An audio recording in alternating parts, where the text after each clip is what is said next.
Good YouTube, Quinn Wade coming to you with that instant basketball analysis on the Analysis Playground on YouTube, exclusively on there forever. And we're going to talk about another good game tonight. It was the Phoenix Suns beating the New Orleans Pelicans 123 to 114. 8-25 is the Pelicans record now. 6-14 at home. They did play at home in this game. The Suns 18-13, 8-8 on the road. New Orleans 33 to 32. They won the first quarter, but they lost the second quarter 33 to 22. They won the third quarter 30 to 28, but they lost the fourth quarter 30 to 29.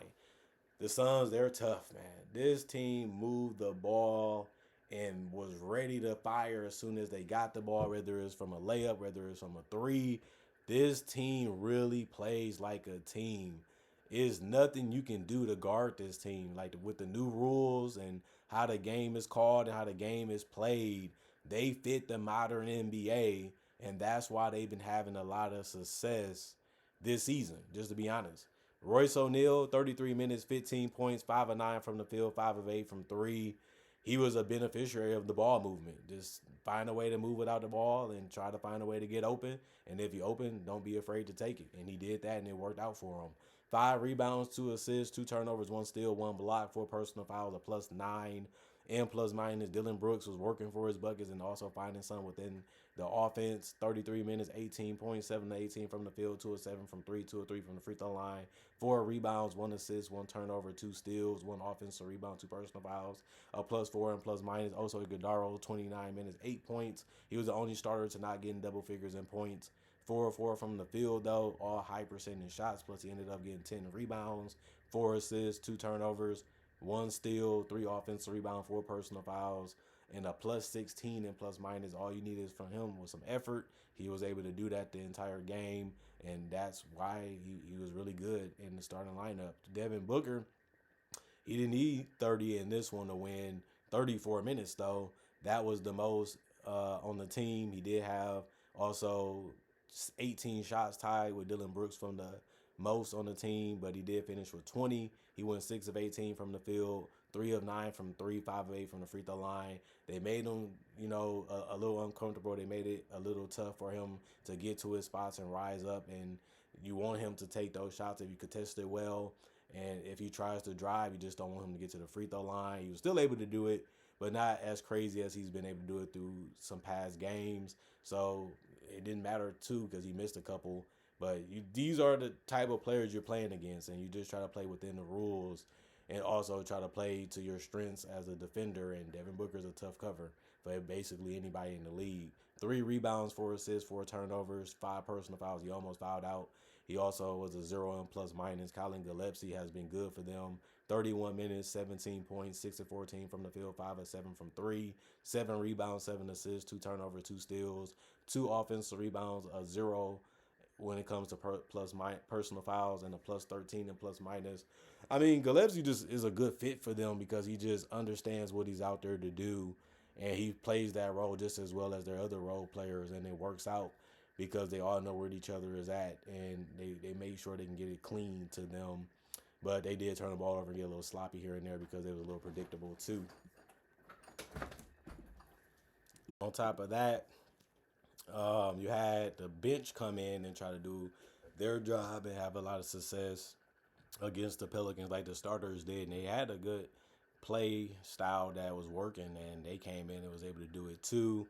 Isaiah Livers, 11 minutes. He didn't score because he didn't take a shot or a free throw, but he also had 3 rebounds, 3 assists, 2 turnovers, and a block, 2 offensive rebounds, 1 personal foul, and a +1 and plus minus. Rasheer Flemings, 15 minutes, 5 points, 2 of 7 from the field, 1 of 5 from 3, 0 of 2 from the free throw line, 1 assist, 1 block, 2 personal fouls, a +5 and plus minus. Didn't shoot the ball that great in this one, even though he had some decent looks. Like I always say, it can be that way. But his teammates had his back, and they all, continued to buy into what was supposed to be played and done as a team. Nick Richards played because Mark Williams got ejected, but he only played 8 minutes and had 2 points because he made 1 shot. He did also have 3 rebounds, 1 turnover, and a steal, 3 personal fouls, and a +4 and plus minus. Mark Williams only played 11 minutes and was throwing them blows at Jose Alvarado. 10 points, 4 of 9 from the field, 2 of 2 from the free throw line, 8 rebounds for him. Still a good game, and he blew some easy shots. Other than that, he still had a good game rebounding the ball because all of his rebounds are offensive, and that's a ton of them for 11 minutes. But he could have had a double-double if he would have played a little longer. Didn't really need it because they still won without him, but it's still good to have you on the court because he might get suspended. Most likely he will, and they need him. He's one of their better players. One personal foul and minus 12 and plus minus. Jordan Goodwin, 23 minutes, 16 points, the most off the bench. He also shot the most shots with 12, but he went 5 of 12, still had good looks, and took it when the offense found ways to get him when he was open. The ball, he also was 2 of 6 from 3, 4 of 4 from the free throw line. He had 9 boards. That was the most off the bench. He also had 4 assists. That was also the most off the bench. He had 2 turnovers, 5 offensive rebounds, no personal fouls, and a minus 1 and plus minus. Bouye, 12 minutes, 12 points, 5 of 6 from the field, 2 of 2 from 3, 3 rebounds, 1 offensive, 1 personal foul, and a plus 5 and plus minus. I didn't have a problem with how he played.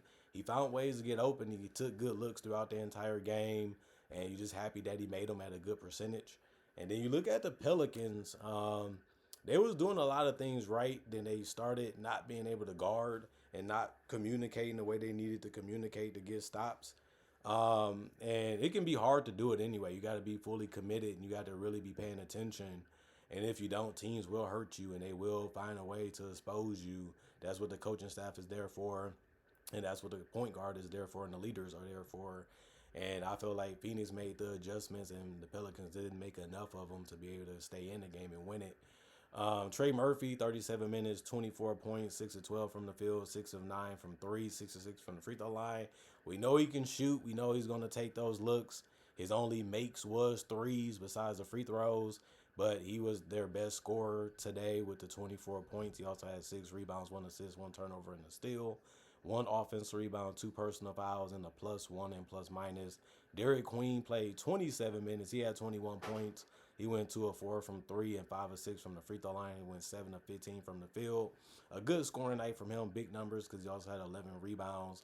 He also had 3 assists. It came with 4 turnovers. That's real bad, but he did get a steal in the block, showing that he's trying to contribute as much as he can on the defensive end, even though he may lack himself of being a great defender athletically, but he's still trying to do what he can. 3 offensive rebounds, 4 personal fouls, and a minus 1 and plus minus for him. Sadiq Bey, 33 minutes, 17 points. He went 5 of 10 from the field, 0 of 2 from 3, but he kept attacking and not settling just for jump shots, so he finished 7 of 8. Also from the free throw line, he had 5 rebounds, 2 assists, 2 steals, 1 offensive rebound, 1 personal foul, and a minus 6 and plus minus. Bryce McGowan's 24 minutes, no points, because he went 0 of 5 from the field and 0 of 1 from 3, no free throws, which means he just couldn't get the looks that he had to go down. It happens. 1 assist, 1 turnover, 2 personal fouls, and a minus 5 and plus minus. Jeremiah Fears, 34 minutes, 18 points, 7 of 19 from the field, 0 of 4 from 3, 4 of 4 from the free throw line, 8 rebounds, 2 assists, 3 turnovers, 1 block, 4 offensive rebounds, 4 personal fouls, and a minus 12 and plus minus. I didn't really have a problem with him. He just took a lot of shots, and he was just quick firing them. Sometimes it works. Sometimes you got to switch it up a little bit when he tried. Sometimes that worked. Sometimes it didn't. But he still needed to be aggressive because they needed somebody to score. They needed somebody to operate the offense. And if it wasn't in his hands, and like I said, he's not really a passer, really. He's more of a scoring type of guard. And if that's his first instinct, that's what he's going to do. And it works. And it just didn't work efficiently here in this game. Zion Williamson, 29 minutes, 22 points, 8 of 11 from the field. He was really attacking the rim, and he was being really unconscious when it comes to his driving, and that's his play style, and it worked in this one. 6 of 8 from the free throw line. He only had 4 boards, and he also had 4 turnovers. He did get 2 steals in the block. He was really going hard to try to make those things happen, and it worked a couple times. He had an offensive rebound and 3 personal fouls and a minus 7 and plus minus. Emisi, 21 minutes, 4 points, 2 of 3 from the field, 8 rebounds. That was the most off the bench. He also had an assist and 2 steals and 3 blocks. The 3 blocks was the most. 4 offensive rebounds, 1 personal foul, and a minus 8 and plus minus. He was just there when they needed him. Every time something was going wrong, or every time they needed somebody to be in a specific spot, he was there.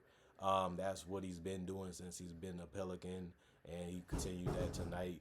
Jose Alvarado, 14 minutes, 7 points, 3 of 7 from the field, 1 of 3 from the 3-point line, 3 assists, no turnovers, 2 steals, 3 personal fouls, a +3 and plus minus. Jordan Poole, 14 minutes, 1 point, 0 of 3 from the field. All the shots was missed by him. 1 of 1 from the free throw line. It was the only shot that he made. He also had 1 rebound and 3 assists with no turnovers. No personal fouls, though, and a -1 and plus minus. Jordan Poole, he's a gunner. He's going to take some shots. He's going to fire that thing off. But he also can set up guys if you pay too much attention to him.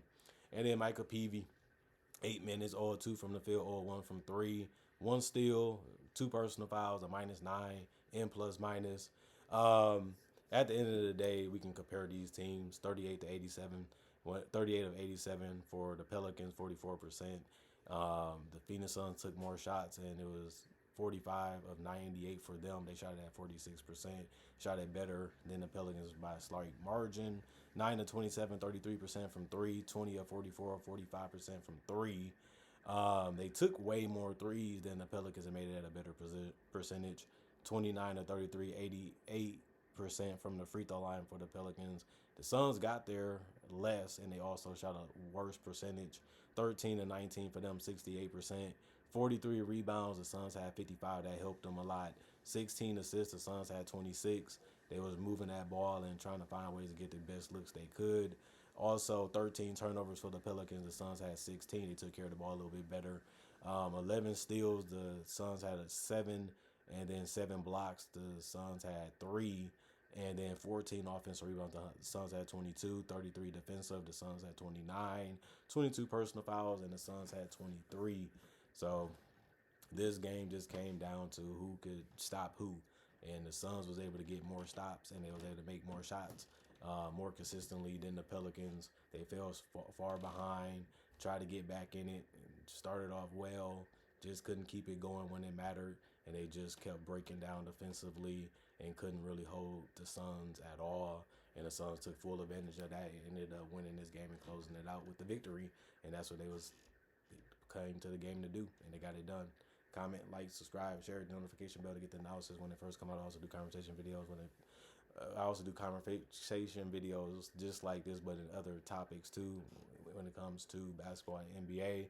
Also do breakdowns, real footage of legends, current legends, rookies, and also future stars. Also do mock draft and draft coverage. Also got over 4,000 videos already on my channel that you can watch right now and enjoy. And it's all for free. And on top of that, also try to do videos every single day throughout the day to give us something to watch and look forward to when it comes to basketball and NBA content. Not only that, I also would say thanks for watching, thanks for checking out the channel, thanks for showing love, thanks for showing respect, thanks for being consistent, thanks for being loyal, and thank y'all for appreciating the content for this and continue to enjoy it and love it for how I do it and how I go about it. Other than that, y'all stay blessed up, y'all stay good, peace, and I'll see y'all later today with more analysis. Hopefully.